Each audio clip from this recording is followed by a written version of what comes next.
Hello faithful viewers and welcome back to another review. This time we're looking at the new Black series, Sabine Wren, straight from the Ahsoka show. But before we look at the figure, now that we've got, whoa, okay, there she goes. Let's take a look at the box, because I just happen to have it right here. And it's the new style of Black Series box. Well, I say the new style because there is going to be yet another new style come out soon, I believe, with no transparent window there. I talked about this on the live stream that I did the other day.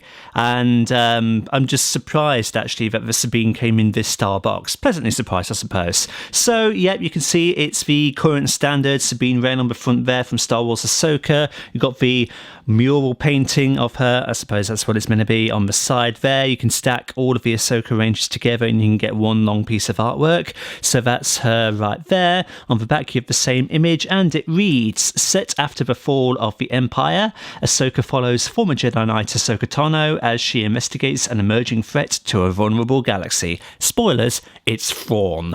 Nothing really on that side apart from Star Wars Black Series logo there, and that's basically it for the box. So as we said, Sabine here comes from the new Ahsoka show, and that is the look that she is rocking, the look that actually debuted in the epilogue of Star Wars Rebels. Now, some creative liberties are taken here because this is a live-action interpretation of that design. Overall, it's an okay design. It is far from my favourite look, though, that Sabine Wren has ever had. My favourite, for the record, is her original look from the first season of Star Wars Rebels, and my second favourite being her look from the third season. This is actually possibly my least favourite interpretation of her. Now, in terms of how it works for live action, it looks pretty good. But my issue with it is primarily the choice of colours that they've decided to go for Sabine. Now, there is some personality going on here, because remember, Sabine as a character is very expressive. She is an artist. And you can see trace elements of that in what is going on here with the paint scheme and the design. However, throughout Rebels, her primary armour colour is purple, and you have various different shades and variations of that all throughout the show. Whilst here, they've kind of gone with this more mundane silver, you know, your basic Mandalorian Beskar armor colorization. Now, again, there are some bits here to break it up, but I am just a bit disappointed, I suppose, with the choice of overall color for this design. And that's not really a fault of the Ahsoka show, that's the fault of Rebels and the final design that they decided to go with here.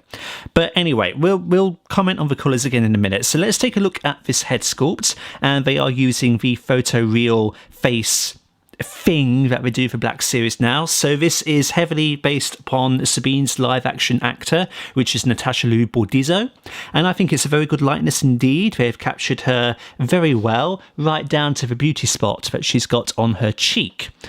She's rocking short purple hair. Sabine does have longer hair for the first two episodes of the Ahsoka show, which is very much based colour-wise off the original look, and we'll compare these two in a little while. Not in depth, because I'm thinking about doing an old versus new video at some point in the future. But anyway, the head sculpt is nice, the hair sculpt is very nice as well. My critique of the live action interpretation is that her hair kind of falls in the wrong direction. If you look at Rebels, it's going to fall that way. But anyway, that's a small little nitpick. And then, yeah, so her live action look in terms of the body glove, it's a lot more padded than it was in animation. In animation, once upon a time, Dave Filoni gave pointers as to if you would cosplay as Sabine, what you would wear. And he said, like, the body glove was kind of made out of a stretchy sports fabric. And that is very evident on her, especially her Season 1 Rebels design. And for here, they've gone for the more padded look that the live-action Mandalorians have. It's not necessarily a bad thing. It's just, you know, a variation. There are variations between animation and live action for plenty of characters, like the Grand Inquisitor, for instance, in Kenobi, as opposed to Rebels. That's a whole different kettle of fish, though. And then, yeah, so the colorization of this Mandalorian armor, you've got the mundane, boring silver on the chest plate and on the helmet, which we'll look at in a bit. But you do have some bits of purple on that shoulder pauldron there, along with the New Republic insignia. Right, it'd help if it wasn't blurred, wouldn't it? Right there. Then you've got the orange strips and purple and kind of like a maroon going on. You've got a lighter blue on that side.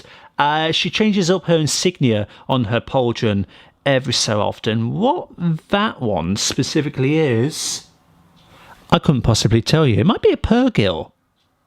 Possibly. Maybe in reminiscence of Ezra, who, at the start of the series she hasn't found.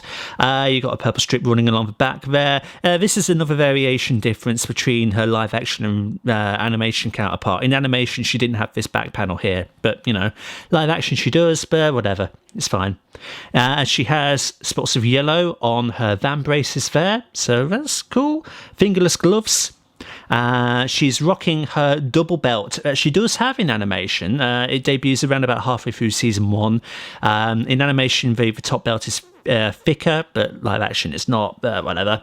The only thing she's really missing from her utility belt here is a comlink, which she would store there, but they've replaced it with the lightsaber hook because, of course, she is rocking Ezra's lightsaber in the season.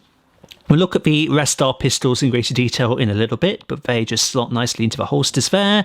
And then coming down to look at the pants. Her whole body glove, it's not exactly grey, it's more like a really dark brown, a la Revenge of the Fallen Lockdown and other figures that we've looked at in the past. You've got some colourful knee guards here, kind of a maroon thing there, and a black one with orange strips. And then the shin guards as well, you've got the red, maroon kind of thing, a little trace of it along there. And this one, you've got it flanked by orange highlights. So she does rock the colourful personality, but it is a lot more subdued than other versions of Sabine that exist in Star Wars canon.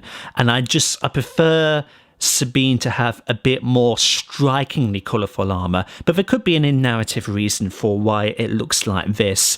She's a bit down for having lost Ezra. Her family apparently have all been killed in the Night of a Thousand Tears, which was an off-screen event that kind of purged all the Mandalorians. It's an okay design, but it's not my favourite. So as we can see, Sabine does come with a variety of accessories. So we'll look at these in tandem one at a time. Let's start with the big obvious thing that we've got going on here. Her helmet.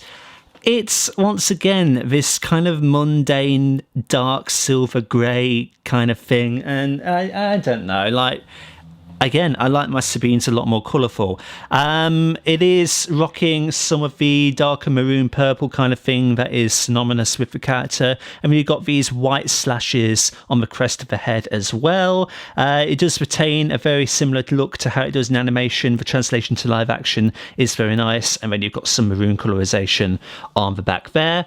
Her rangefinder, as per usual, is articulated, so it can move down, so she can be scanning the environment with it too.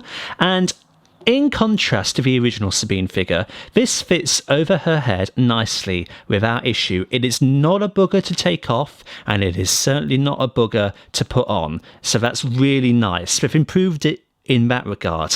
Where they've not improved it is that it's almost too big for her head, because you can see how much it wobbles. We call helmets in Star Wars buckets, and never has it been more true, because look at that. You can tilt it here, there and everywhere without moving her head, and that is one of my main nitpicks with this figure. You have to really clamp onto it if you want to move the head with the helmet. Now, it doesn't hinder articulation in any way, but it's just a bit of a shame that it is so wibbly wobbly on there. But at least, you don't have trouble taking it on and off. And just to very briefly compare it to the original. So, original, squishy one right there, and then this is the new one. I prefer the colours of the old one. And, you might be able to tell just how narrow of a fit this original one is, and just how large this new one is. As we can also see, Sabine comes with two Westar blasters. One is painted yellow and the other is painted blue. So that's just a little bit more of her artist expressionism bleeding through. And these make these blasters actually way more better than her Rebels counterparts, because they were unpainted throughout the entirety of the show, I do believe. So I like that. I like that subtle bit of colour that they have on them. That's really nice. I will also just say that her fingers aren't necessarily sculpted in order to properly fit through the triggers of the guns. Now, they do, but especially with her right hand, you really have to manually flex it into position, because it's not, again, sculpted as if she is meant to be firing a gun.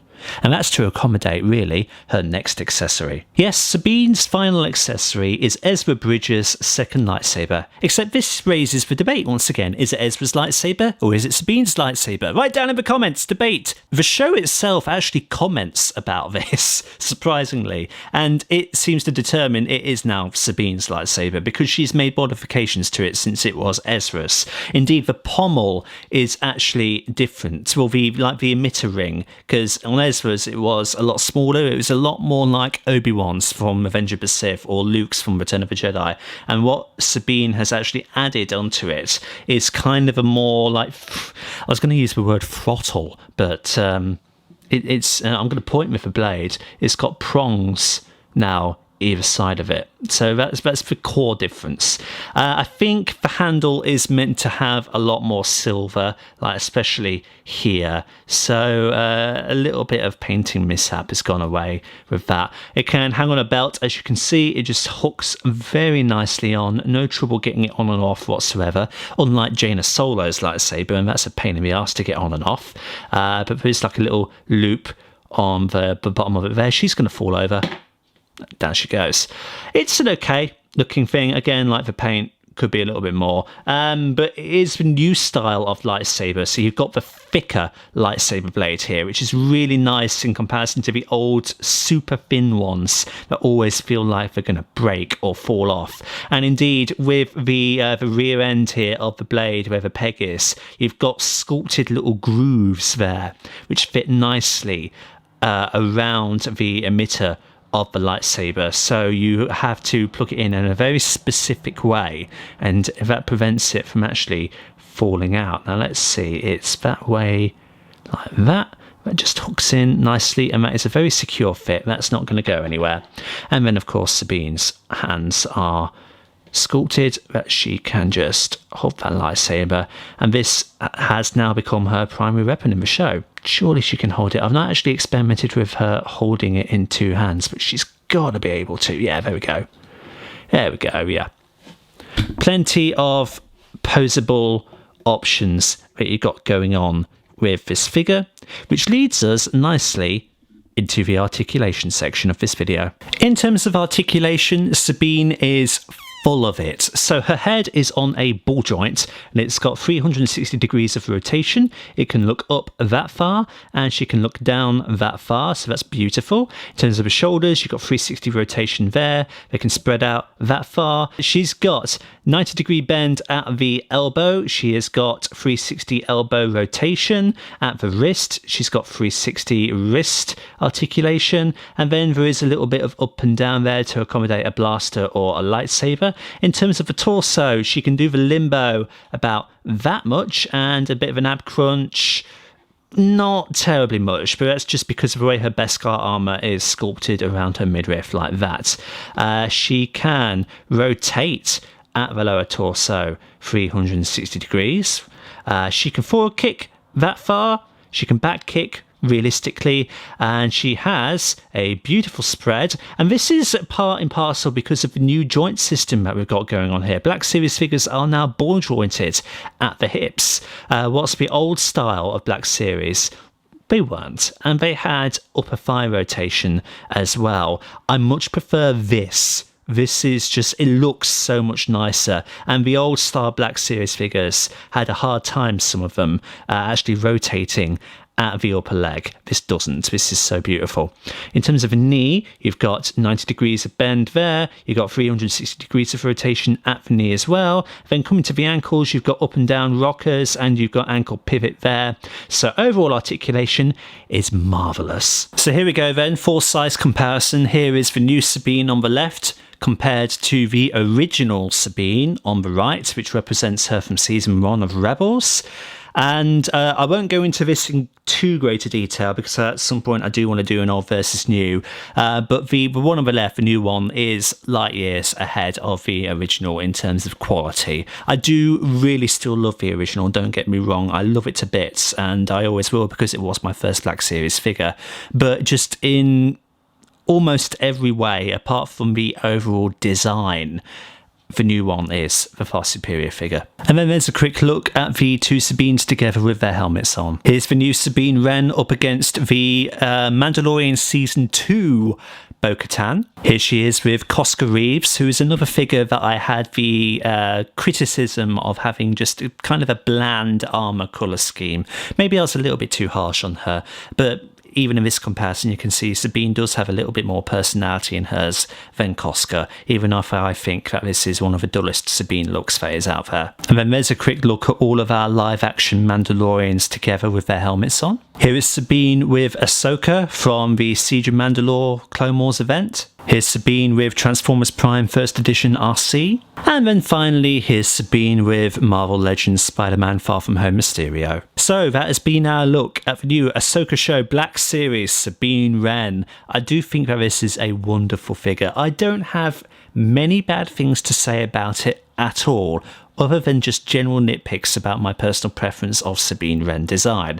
This figure is wonderfully articulated, wonderfully sculpted, wonderfully accessorized, and is just a joy to have, honestly. I have absolutely no problem whatsoever in recommending this figure to you, and I am interested in checking out other Black Series figures from this line, like the Hera Syndulla also. I'm thinking about picking up at some point, and I will be having the new Clone Wars version of Ahsoka come to me at some point in the coming month. But yeah, this Sabine is great. It is by far and away an improvement on the original figure, but I do still love the original figure for all of its quirks. Definitely pick one of these up if you are interested in Star Wars or Star Wars Rebels or the Ahsoka Show. It's just a really good figure to have in general, and it's always nice to have more armoured characters like Mandalorians. The benefit also that she comes with all these accessories and even a lightsaber just makes her even more of a premium package. So thank you everybody so much for stopping by and checking out this review. Like and subscribe if you haven't already, and share it around to help out the channel. And until the next time, see you all later.